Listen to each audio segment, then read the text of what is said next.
Hello students, let us start with thermal injuries, smaller topic. Thermal injuries.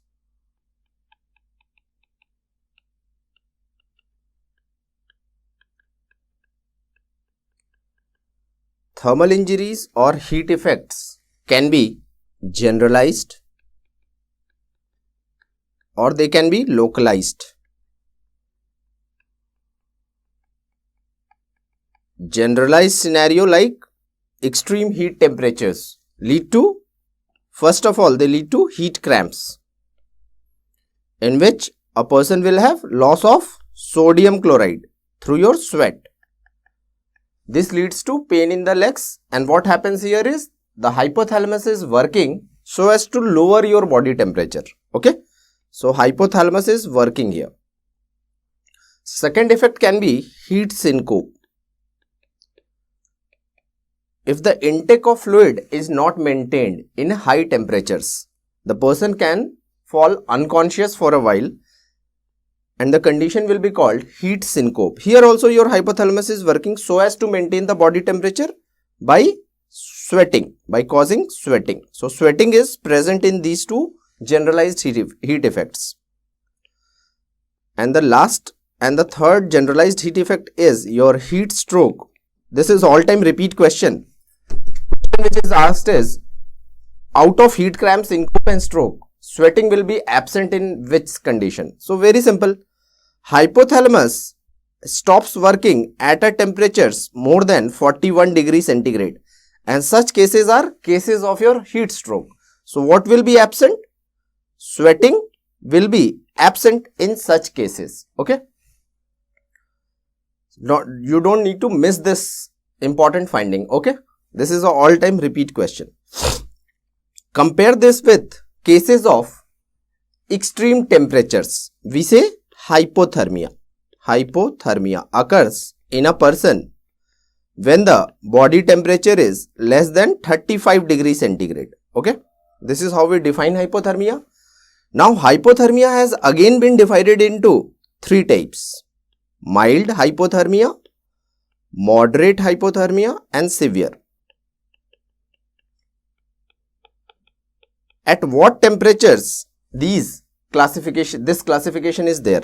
So mild hypothermia is said to be when the temperature is between 30 to 35. Body temperature is between 32 to 35 degrees centigrade. If the temperature falls more, that is 26 to 32, this is moderate hypothermia, and severe hypothermia occurs at a temperature less than 26 degrees centigrade.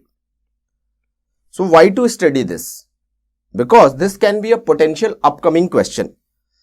What happens is your hypothalamus is working in mild category situations till your body temperature is between 32 to 35. But at a temperature less than 32, hypothalamus stops functioning. That means what was the purpose of hypothalamus in extreme cold temperatures? You shiver. So what will be absent when hypothalamus stops functioning? Shivering will become absent. Shivering, absent. So remember this. Shivering will be absent at a temperatures less than 32 degrees centigrade when your hypothalamus stops functioning. So in heat effects, hypothalamus has a role to increase the body temperature by sweating.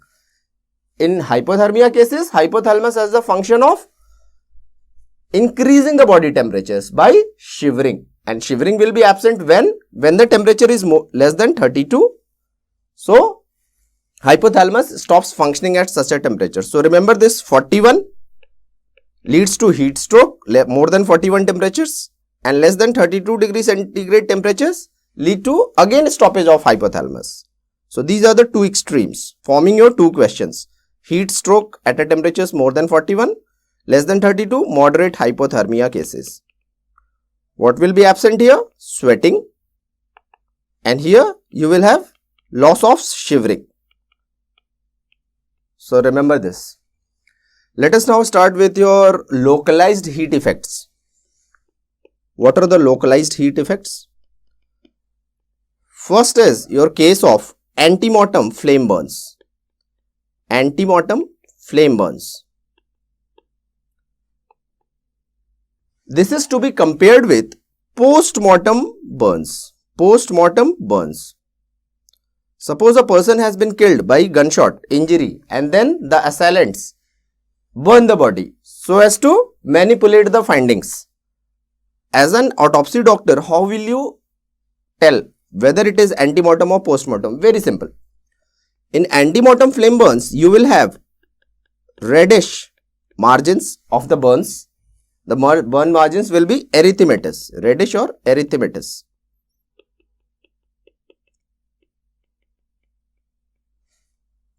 In postmortem burns, the burn is always pale. The skin color is always pale and yellowish. So just by looking at the color of the skin, you can tell, okay, it is antemortem flame burn. This is postmortem flame burns. Second difference will be, in antemortem flame burns, after 48 hours, what occurs is septicemia. Septicemia. So you will get unhealthy granulation tissue. Unhealthy granulation tissue plus foul smelling yellowish pus material. So these are because the burn was antemortem, and if the person survives for more than 48 hours, he will have septicemic findings in the form of unhealthy granulation tissue over burn area, around the burn area, along with pus. Same will be absent here. So these two important points need to be remembered. Let us now start with your flame burns. Flame burns proper. Whenever a burn case comes to casualty, you have to classify the burns. So there are many classifications. Classification of burns. First one was given by Dupuytren's. And second classification has been given by Wilson's. Dupuytren's divided burn injury into 6 degrees. 6 degrees. First degree, second degree, third degree, fourth, fifth and sixth.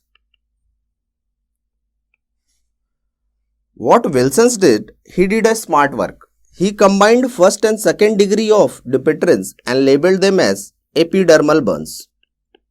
Epidermal.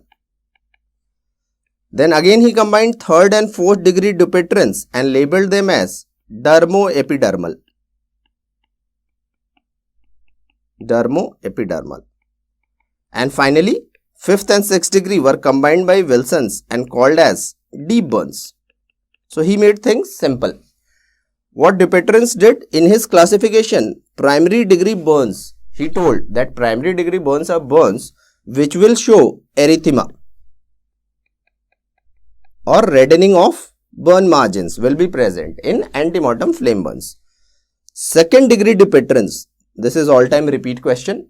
Which degree of burns will show blisters over skin? Always remember, second degree burns, blisters will be present. Then in third degree burns, pain over the skin area is maximum. Pain over the burn area is maximum in third degree burns because of exposed nerve endings.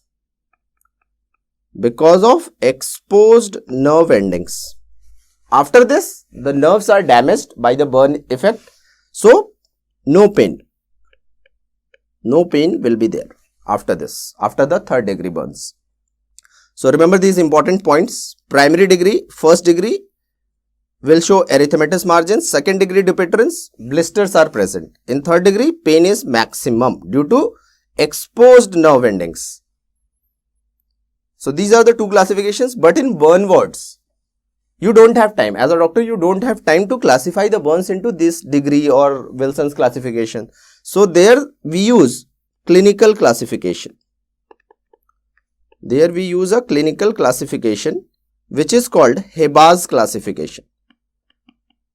And according to Hebbar's, just divide burns into superficial and deep. Superficial and deep burns. This is used clinically. Okay. So these are your three classifications. After this, questions come. When a patient has come to casualty, you have divided the burns into superficial and deep burns. Now your purpose is to calculate burn percentage area, the part of skin of your body which is burned. So calculation of burn percentage is important. In the age group 0 to 15 years, between the age group 0 to 15 years, we follow Lund and Browder chart. Lund and Browder chart. Details are not important for PG exams. Okay. Then in the age group more than 15 years, for the age group more than 15 years, we use Wallace's rule of 9.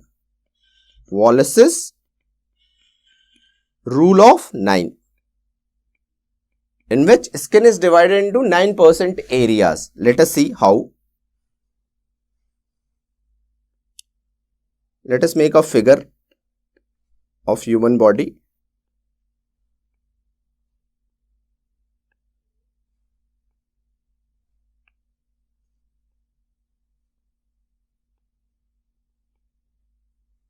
This is your front of body and this figure pertains to back of your body.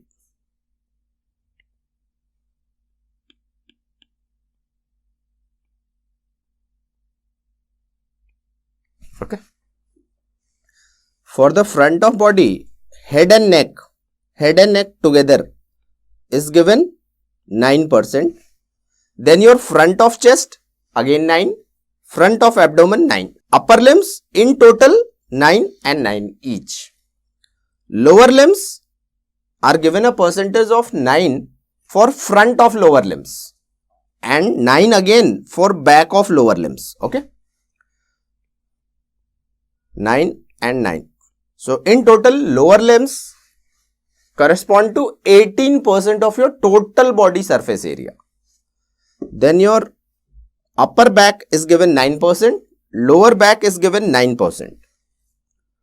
Now questions come from details of this 9. How this 9 is divided into various body parts. So very simple. For your thigh, leg and foot, the division is 5, 3 and 1. 5% will correspond to your thigh, 5% to your legs, 1% to your foot. So in lower limbs, 5 for front of thigh, 5 for back of thigh. Similarly, okay. In upper limbs again, the division is same. 5, 3 and 1. 5 for your arms, 3 for your forearms, 1 for your hand. What is the important catch? In upper limbs, this 5 is for whole arm. So if the question is front of arm is involved in burns, what is the burn percentage? Answer will be 2.5 because in total this is 5. Okay. Hand, front of hand is burned. This will correspond to 0.5. While in case of foot, whole foot is, for the front part it is 1%, for the back part it is 1%. Okay. Now question came in AIIMS exam in which area mentioning right buttock was given. So how to divide this 9 into for buttocks? This is again simple. This 9 is for lower back and buttocks are a part of your lower back. They are not a part of your lower limbs. So this 9 is to be divided. It is divided into 4 and 5. 4 for this back part, 5 for total buttocks. That amounts to 2.5 for each buttock. Okay. So this 9 which is involving your lower back is divided into 4 and 5. 5 for both buttocks. That means 2.5 for each. This is how we calculate the burn area. This is very important. This comes in your exams also. This is important practically also. Then, what is the cause of death in burn cases? Cause of death. If the person is dying within 48 hours, we give the cause of death as hypovolemic shock. Hypovolemic shock. After 48 hours, what happens? Septicemic findings in the form of unhealthy granulation tissue and foul smelling yellowish pus. So there the cause of death after 48 hours is septicemic shock.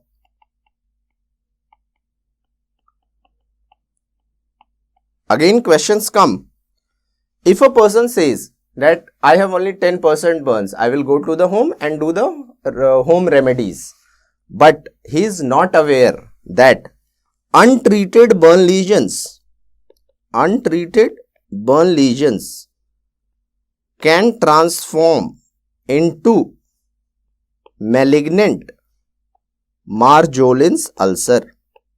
So this question is also asked, what happens to untreated burn injury? They transform into malignant Marjolin's ulcer. Then what is this? What is the type of Marjolin's ulcer? Which type of carcinoma is this? This is squamous cell carcinoma. Squamous cell carcinoma. Remember this important question. Okay. Then how do you calculate case fatality in burn cases? Case fatality. This is measured by use of one scoring system that is called box score. Box score. For burn cases, flame burn cases, we use box score. So what is box score? It says if you add age of the person in years to the percentage of burn area and add 17 to it. This 17 means box score says if the score is more than 140, the case will be fatal. If the score total is more than 140, the burn case is likely to be fatal. And this 17, why this is added? This is taken into account of inhalational injury component. Whenever there is flame, what happens? Smoke. So this smoke, when the persons take the smoke, they lessen the life to about 17 years in any burn case. So inhalational, this 17 is inhalational injury component.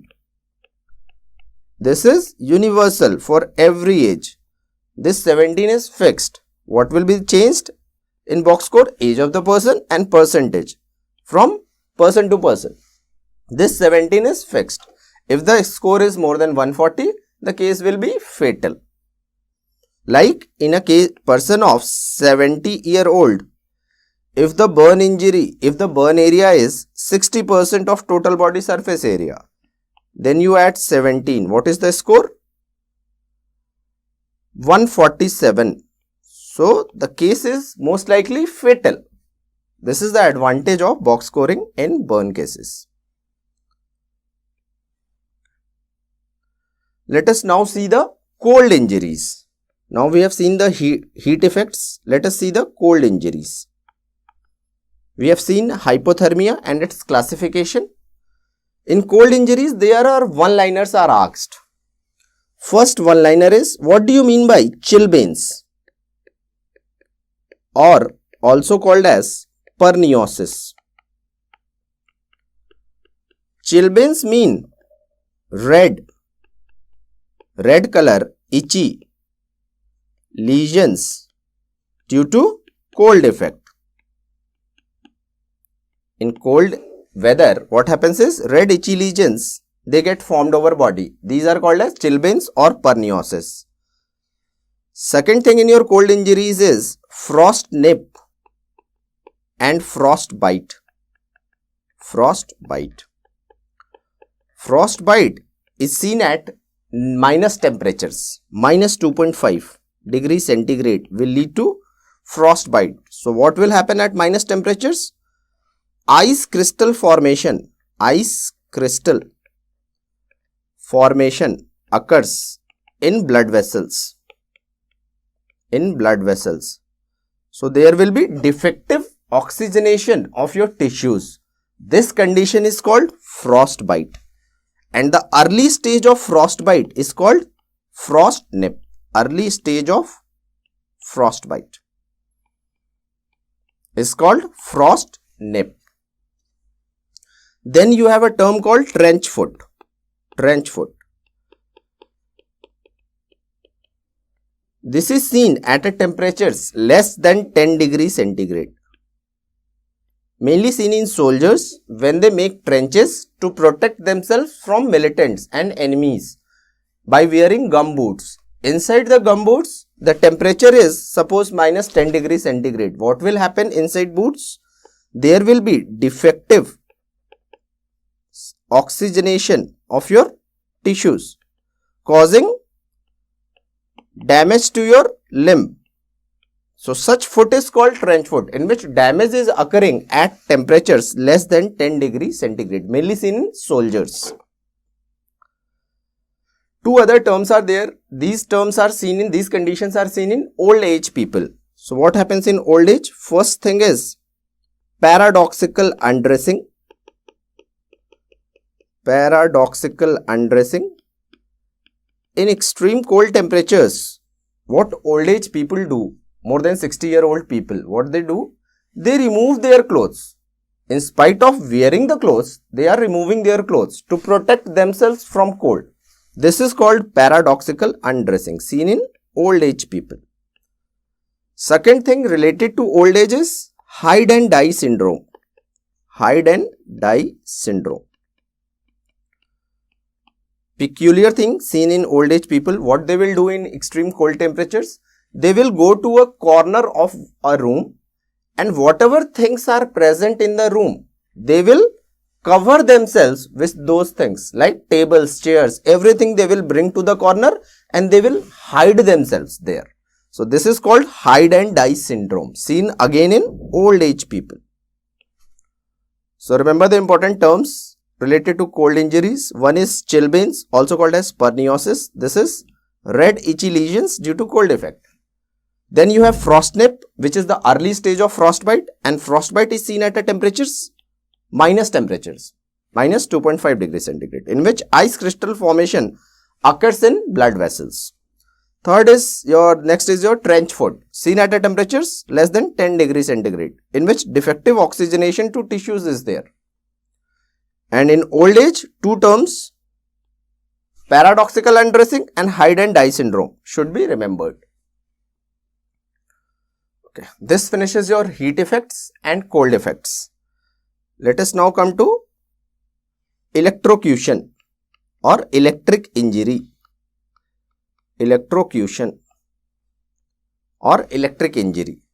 These are again divided into low voltage burns, low voltage burn and high voltage burn. High voltage burn. Low volt is your household voltage, that is 240. High voltage burn is your electric supply lines in railway tracks, 10,000 to 12,000 volts. What happens in low voltage burns? When you touch a live wire, when a person touches a live wire, what happens is the current enters through the skin, causing electric contact points. Then this current will travel through your muscles, bones, nerves, every tissue, and they will finally reach to left side of your heart, causing ventricular fibrillation of your heart, immediate death. So, this is the scenario in low voltage burns. The burn enters making a electric contact point,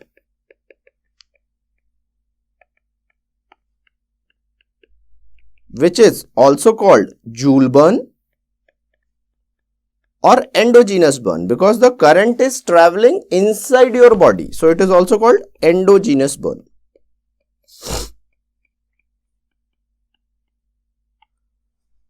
Then it will travel through your muscle, bone, nerves, blood vessels to reach your left side of the heart, causing death by ventricular fibrillation.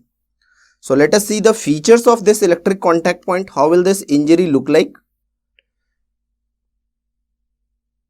Electric contact point, electrocution leads to central pale area with raised borders. Raised borders. So this is the characteristic of electric contact point. Due to electrocution, central pale area will be formed at your electric contact points with raised borders. Now, when the current travels through your muscles, it leads to Zenker's degeneration. Degeneration of muscle fibers, giving rise to one lab finding, that is myoglobinuria, will be seen. In which cases? In cases of low voltage electric burns. Myoglobinuria. When the current is traveling through your bones, and if you do the X-ray of such person, if the person has survived, and if you do the X-ray, what you will find? You will find wax drippings or bone pearls over the cortex of bone. This occurs due to current effect. What current does? Electric current does? It leads to melting of calcium and phosphorus present in your bones, giving rise to wax drippings or also called as bone pearls. This finding is seen on X-ray. X-ray.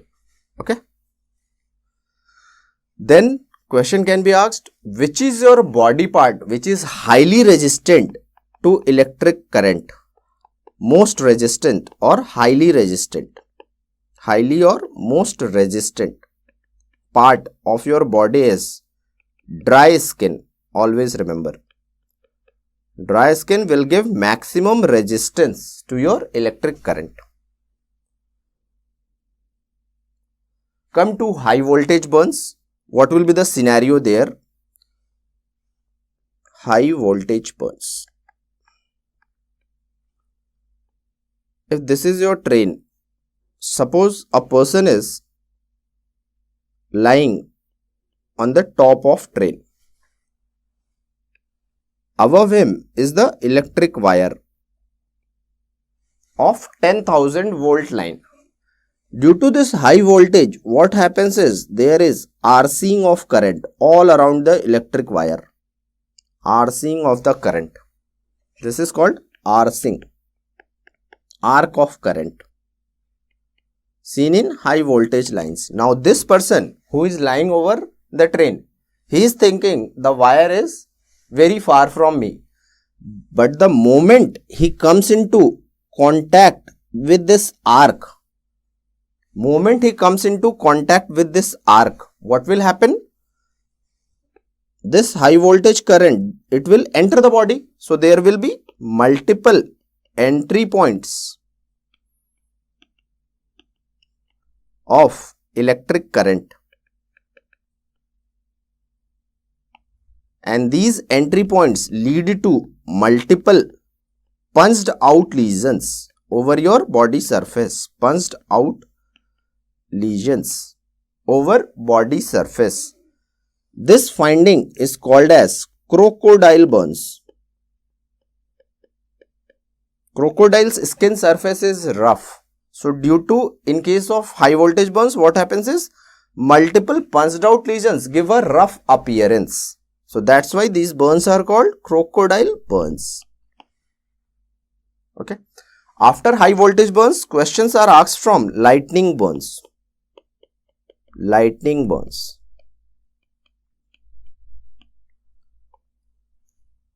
Always remember, lightning burns are due to lightning current, positive negative current entering your body. L for lightning and L for Lichtenberg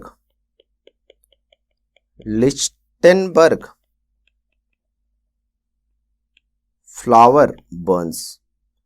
Lichtenberg flower burns, also called as filigree burns, also called as arborescent markings, and they are also labeled as cheonographic markings. So these are the synonyms: cheonographic markings, cheonographic burns. So all this is the synonym of lightning burns. Lichtenberg flower burns, they are also called filigree burns, arborescent markings, or cheonographic burns. This type of burn, that is Lichtenberg flower, filigree, cheonographic or arborescent, is seen in 30 to 40% of electrocution. It is not seen in every case. 30 to 40% of lightning, 30 to 40% of lightning. The person will present with, on the body, the burns have predisposition for which body part? These filigree burns, they have a predisposition for your chest, shoulders, back. So you will have burn area like this. The vessels will become prominent, as if branches of trees are present on your body surface. That's why they are called arborescent burns. Okay, this finishes your thermal injuries. What you should remember: heat effects, cold effects, electric burns effect, low voltage burns, high voltage burns, and lightning burns. Thank you.